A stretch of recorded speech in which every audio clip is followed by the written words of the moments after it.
Yo, what is up guys, Victor here. So over the past week I've decided to roll a new character in Hardcore Harvest. However, when it came down to deciding what I wanted to play, there weren't many builds that I was interested in at the time, beyond my previous Summon Skeletons build.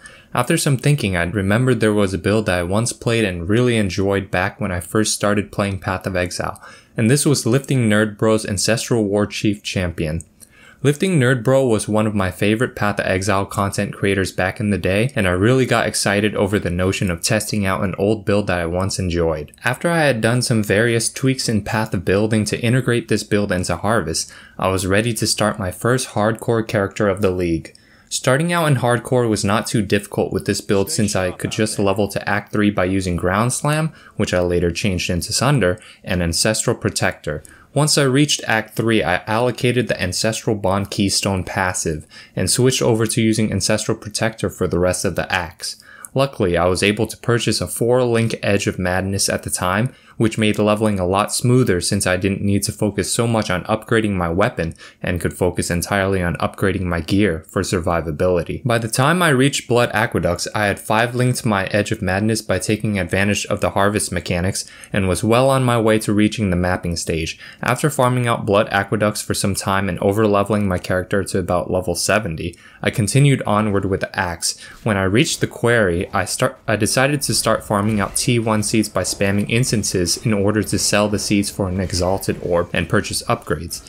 Little did I know that the TFT Discord for Hardcore Harvest trades at this point was slow, so I decided to just use up however many of my seeds I needed to cap my fire and cold resistances before I moved on.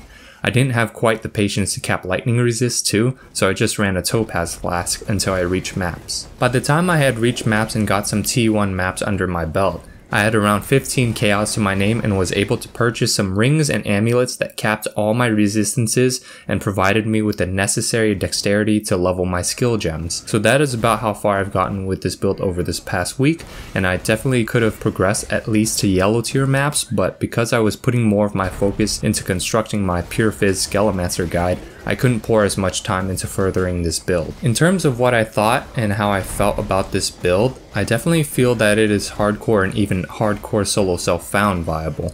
Leveling was a breeze because of the Edge of Madness that I got, but could also have been easily done with a high physical rare two-hander. The survivability of this build is also phenomenal, with the permanent fortify obtained by the champion ascendancy and the 100% chance to taunt that effectively turns your Warchief totems into decoy totems as well. I have always been partial to totem builds as they were among the first builds I've ever played when I first started out in Path of Exile, and will always hold them near and dear to my heart. However, due to the market in Hardcore Harvest not being quite as fast and abundant as the market in Softcore Harvest, I quickly grew tired of having to progress a brand new Atlas and gear up a character enough to do so without dying.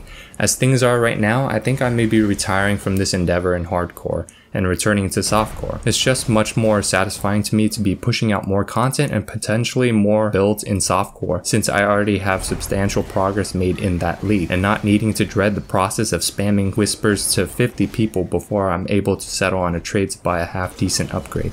I hope my recount of my Hardcore Harvest experience can shed some insight on how the league is, and hopefully is able to help people recognize the differences between Softcore and Hardcore leagues in Path of Exile. Thank you so much for watching, and as always, don't forget to check out my next video whenever I post it, which will probably be on my next build I'm making in Softcore Harvest. See ya.